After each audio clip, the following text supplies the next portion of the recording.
So I posted a YouTube short, getting faster with the M9A4. One of the comments from Hot Sauce Cowboy states, "Practice for what? War mechanized in 1918. Small arms are for policing, not moving lines on a map." My reply was, it's going to be a pretty long reply to type. I'm going to do a video and post a link on this comment, which is what I'm doing. To that he replied, "Homestead Tech Talk, there is no reply, mate." I guess he's Australian, so I guess I'll do an Australian accent. "There is no reply, mate. If well-supplied rifle corps could hang versus armor, we wouldn't have voluntarily left Afghanistan. We'd have been thrown at it. I ran through anyone who wanted it for 20 years. Cool. Okay, I asked him where he was from. He didn't respond, so I went with the Australian accent. Well, let's talk about that. So as you can see right here on your screen, I've got a couple different things that we're going to go through. Before we get into this, let's talk about this in my video. I like to shoot guns. A little bit of my background. Let's talk about maybe a little bit of my background first before we really deep dive into this. It's not something I really like to do. Spent 5 years in the United States Marine Corps. I'm a U.S. Marine. This pistol, the A1 version, was an issue when I was in the service. They've made a lot of improvements to it. They added a rail. The grip's a lot smaller. I have tiny little hands, so it's been ambidextrous, but ambidextrous never really did me any good because I can't reach the decocker safety on the A1 anyways. I can't reach it on this one, but they went from an FS-style decocker to a G-style decocker, so instead of staying down, it springs back up. I like to shoot. Now, just because I like to shoot this particular pistol doesn't mean I'm trying to win any wars with this particular pistol. These pistols are fine for carrying with you when you're hunting for varmints. We have a fox and coyote problem that they like to kill the chickens. This would be good for that without expending, my one muzzleloader shot while I'm in the woods, muzzleloader hunting, or damaging an arrow trying to shoot at it. I can pull this out and kill my fox. Stuff like that. As you can see in the name of my channel, the name of this channel is Homestead Tech Talk. It's about homesteading.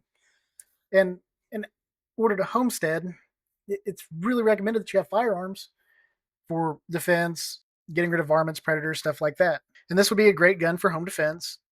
Not something I'd really want to conceal carry. I've got a little thin 1911 for that. Yeah, this did win 2 world wars. It's chambered Lord's caliber. Totally get it. But once again, I'm not trying to win any wars. Just like to shoot, and sometimes guns come in handy around the homestead. But that being said, and going back to your original comment here, small arms don't move lines on the battlefield.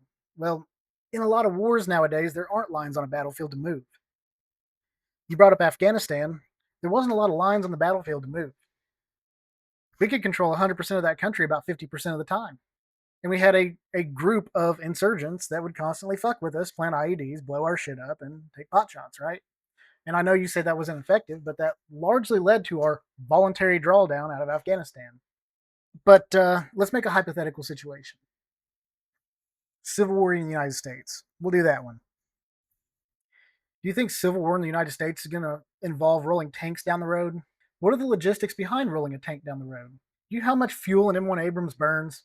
I understand our government has unlimited money because they can print it, but that only gets you so far. 1964 was the last year that silver coinage was made. A 1911 service pistol was roughly $65 in 1964, right? Okay. $65. So that's the base price of a 1911 service pistol in 1964. Not a bad price, right? No. Well, a silver dollar contains 0.72 troy ounces of silver. So how much silver is this? We'll multiply this by 0.72. That's 46.8 ounces of silver. Okay. So if you had 46.8 ounces of silver, you could buy a 1911 service pistol. Yeah. Okay, cool. What does one cost today? We'll call it $1,400. Kind of in between their price and the MSRP. Okay. So let's take our price of $1,000. We'll say $1,400. $1,400, and we'll divide it by today's spot price of silver, which is $31.53. So 1,400 divided by 31.53 equals 44.4 ounces of silver. Damn close. About the same, within 2 ounces of silver, the same amount. You could actually buy this pistol for less silver than you could in 1964. Yeah.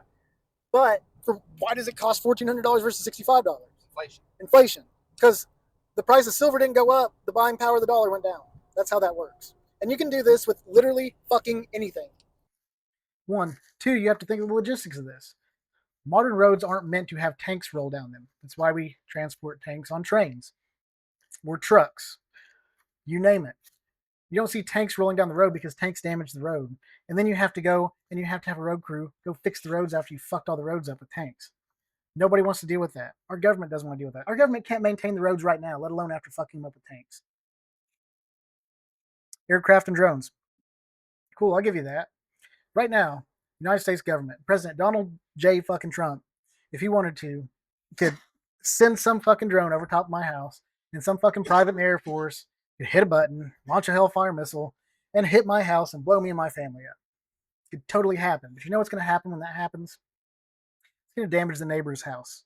People are going to ask questions as to why my particular house got drone struck. And people are going to be pretty fucking pissed about it. And then instead of dealing with just me and my family and maybe a handful of other people, you just amplified the people you got to deal with by 10. Another good example in Afghanistan. Every time we drone struck a wedding and killed a bunch of civilians, and then drone struck the funeral for those said civilians, it just created more and more and more insurgents. You think these people like the Taliban? Oh, they didn't like the Taliban. They just hated us more because we kept fucking killing their people. Dude, come on. If this wasn't viable in warfare, nobody would carry it in warfare. If a rifle wasn't viable in warfare, nobody would carry them. Wars aren't fought with just planes and tanks, dude. You can't just fucking bomb your way out of everything. Because guess what? Rulers need something to rule. And when they blow up all the shit that they need or that they would normally rule, there's nothing left to rule. You have to realize, even though there's all kinds of tanks and planes and mechanized warfare, as you like to put it, just hunters in the United States of America right now outnumber every trigger puller the United States government has 200 to 1, hands down. There's 167 million gun owners in the country. If you had a small percentage of those people decided to overthrow the government, there's not a lot the government could really do about it, to be honest. Which is why, it's easier to have people divided through media and stuff like that.